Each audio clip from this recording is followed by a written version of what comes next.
It's not the first thing one sees in the morning. Some days we may not even notice it. But they're there in the background. In our peripheral vision, Adding colors to the place. And we actually do notice it, it stirs up feelings within you. Like, yeah, this is my home.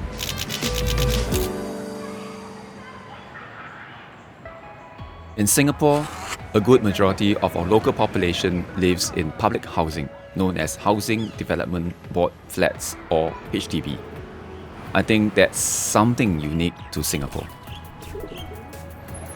What is the Heartland? The Heartlands refers to these HDB estates. That's where most Singaporeans spend most of our time. That's where our homes are. And home is where the heart is. If you want to see what Singaporeans live like, that's where you go. Is it beautiful? I think so. The idea of public art is to share the experience of viewing it, to evoke emotions and happiness. When you go home when you're tired and you just want to rest, you see the rainbow across the whole block, or an image of the tuned out TV. It kind of breaks the monotony of Heartlands where people expect only straight line HDB flats and roads. It's all functional things. No, there are artworks that feed the mind and the soul.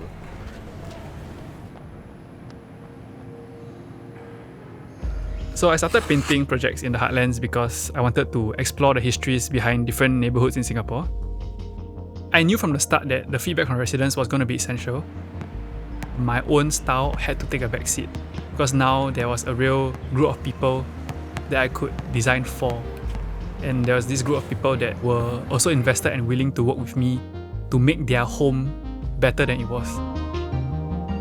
The basketball courts I basically wanted to use them as art pieces to start conversations on the history and origins of Singapore's neighbourhoods.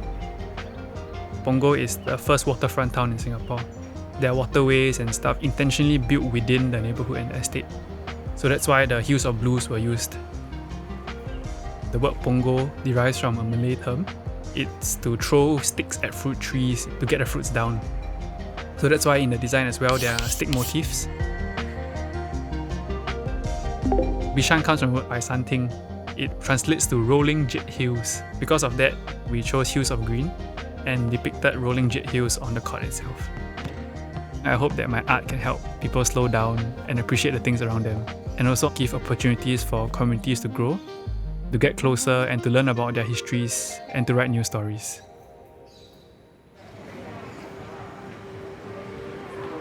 I'm not sure whether I should call myself as a muralist. I didn't choose to be one, but I ended up doing a lot of walls eventually when I started art. The best thing is listening to the people as they walk past. And it was actually one of the residents who told me, you want to paint something on the walls here in Hollandville, you have to paint things that are close to our hearts.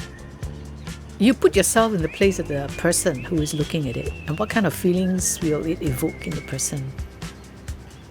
When Melinda was painting the murals, a lot of residents, whether they are young or old, they were all very excited.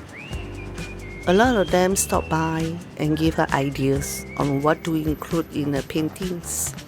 And she happily obliged. There's Auntie Teresa who loves singing. There's my dog Casper.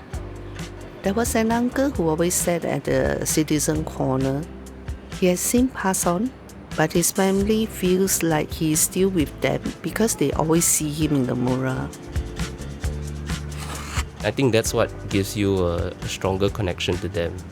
You understand why the artist did what she did.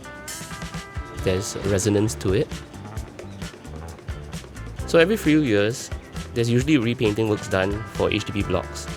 And we found out that Belinda's murals were going to be painted over with a whitewash. I was horrified. It would be such a waste. After some writing into the authorities and appealing to them, we managed to preserve 8 of the 10 murals. They're precious to us, I would say. The thing about murals is that they are not permanent. They're probably going to be painted over in a few years' time. You never know how long it's going to last. Somehow that brings the community even closer together. That's what makes the murals even more precious. In Kebun Baru, we have void decks adorned with paintings of food and food-related items. So we made these murals as part of a wayfinding project to create a dementia-friendly community, or DFC, in Kebun Baru.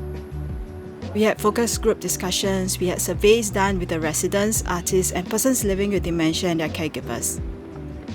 So for persons living with dementia, childhood memories come to them most easily. And I think food resonates with a lot of Singaporeans.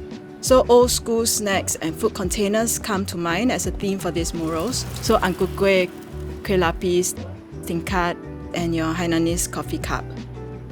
We found that for blocks where the void decks look similar, it's very easy for persons with dementia to lose their way.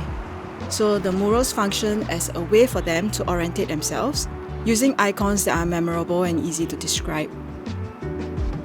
The goal is to expand these initiatives to other estates and see how we can go about building more inclusive communities elsewhere.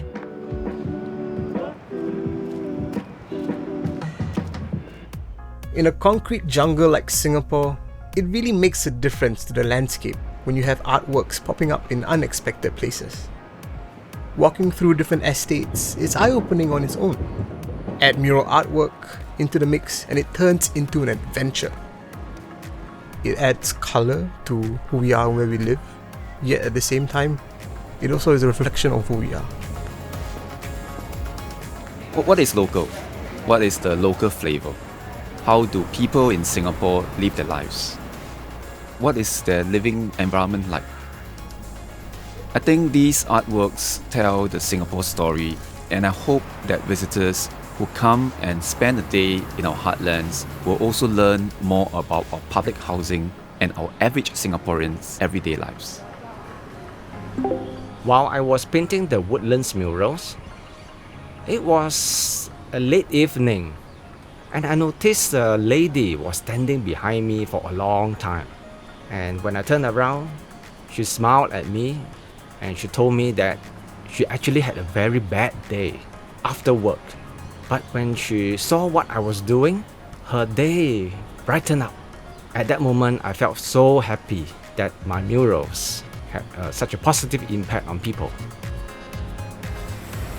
There's always going to be debate over whether art is essential. But seeing how people react to the murals, It makes me feel like art has its place and purpose in our lives.